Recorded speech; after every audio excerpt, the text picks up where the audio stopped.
کہ عبد الخالق 100 میٹرز میں، رزاق ہرڈلز میں، ہمارے چکوال کے اقبال جو ہیں ہیمر تھرو میں، انہوں نے ایشین گیمز میں گولڈ میڈلز لیتے تھے. بھئی ہم جو اتنے دعوے کرتے ہیں کہ یہ ملک کسی خاص مقصد کے لیے بنا ہے، اس کے پیچھے ایک پتہ نہیں کیا وہ نقشہ ہے، یہ پتہ نہیں خاص قسم کی ایک مملکت ہے، وہ ہم سے یہ چھوٹی چیزیں کیوں نہیں ہوتی؟ اور اگر ہم سے سپورٹس ٹھیک نہیں ہوتا تو آپ کیسے توقع رکھ سکتے ہیں کہ باقی ہم فیلڈز میں اچھے ہوں گے؟ کوئی ایک تو فیلڈ کو بتا دی جائے. وزیر اعظم دلچسپی تو لے رہے ہیں، سلمان صاحب کہہ رہے ہیں ٹویٹ بھی نہ کرتے، کرکٹ میں ان کی دلچسپی تو ہے، ٹیم سے ملتے بھی ہیں، بات بھی کرتے ہیں. میں آپ سے کہہ رہا ہوں کہ جب تک آپ سپورٹس کو ایک نیشنل امپورٹنس نہیں دیں گے، پریورٹی انڈیور نہ لیں، آپ کی جب تک تعلیم بہتر نہ ہو، آپ کی جب تک وہ چھوٹے بچوں کا کھانا پینا ٹھیک نہ ہو، آپ سپورٹس میں ایکسل کر نہیں سکتے. ہندوستان کے بھی یہی حال ہے، ہندوستان بھی کرکٹ میں اچھا ہے، پر جتنی آبادی ہے، آپ چین کے ساتھ مقابلہ ہندوستان یا پاکستان کر سکتا ہے سپورٹس کے فیلڈ میں. تو ہمیں کم از کم ان چیزوں پہ نظریں رکھنی چاہیے. یہ لاہور اتنا بڑا شہر ہے، کون سے ہمارے کالجز اور یونیورسٹیز میں کوئی نمایاں سپورٹس کا کوئی کام ہے؟ کوئی بھی نہیں ہے. یہ کسی کو فکر ہی نہیں ہے، یہ کوئی پالیسی نہیں ہے ہماری، پتہ نہیں تو. اور لیکن ہمارے دعوے آپ دیکھیں، ہم یہ کر دیں گے، فلانے کر دیں گے، ڈمکانے کر دیں گے، کھوکھلے دعوے ہیں. دیکھیے خان صاحب کو سب سے زیادہ تجربہ کرکٹ کا ہے، اور امید یہ کی جا رہی تھی کہ خان صاحب کرکٹ کے شعبے پر اتنی توجہ دیں گے کہ کرکٹ ٹیم بہتر رزلٹ دے گی. لیکن ورلڈ کپ میں کرکٹ ٹیم کی کارکردگی کا ملبہ بھی وزیر اعظم پر پڑ گیا ہے. اور حد تو یہ ہے کہ خان صاحب نے جو مشورے دیے وہ ان کی کرکٹ ٹیم بھی نہیں مان دی. یعنی کپتان نے جو بھی مشورہ دیا ٹیم مینجمنٹ نے اس کے برعکس کیا. اگر تو ٹیم میچ جیت جاتی تو اس لغزش کو معاف کیا جا سکتا تھا، لیکن ٹیم ہار گئی ہے تو مجھے لگتا ہے کہ اب پورا ملبہ ٹیم پر گرے گا. ویسے تو حکمران جماعت کو چاہیے کہ ورلڈ کپ میں بھارت سے شکست کا ملبہ نواز شریف پر ڈال دیں اور یہ موقف اختیار کرے کہ قرضے لے کر ٹیم چلائیں گے تو پھر ہاریں گے نہیں تو اور کیا کریں گے، یا کرکٹ ٹیم کو جرنلسٹ کے ذریعے چلانے کا ناکام تجربہ قرار دے دیں. ورنہ تو لوگ یہی کہیں گے کہ جن سے کرکٹ سنبھالی نہیں جاتی وہ ملک کیا سنبھالیں گے.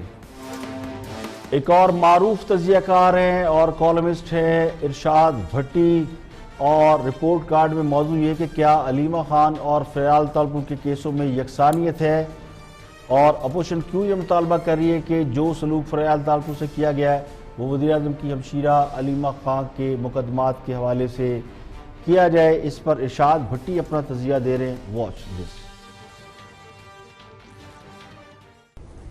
بالکل، نیب سے متعلق ارشاد بھٹی صاحب مظہر صاحب کہہ رہے ہیں کہ ویسے تو نیب کے قوانین کی بہت مخالفت کی جاتی ہے اپوزیشن کی طرف سے بھی، لیکن اس طرح کے معاملات میں مطالبہ بھی کیا جاتا ہے. کیا اس بات سے آپ اتفاق کرتے ہیں اور آپشن کیا لیں گے؟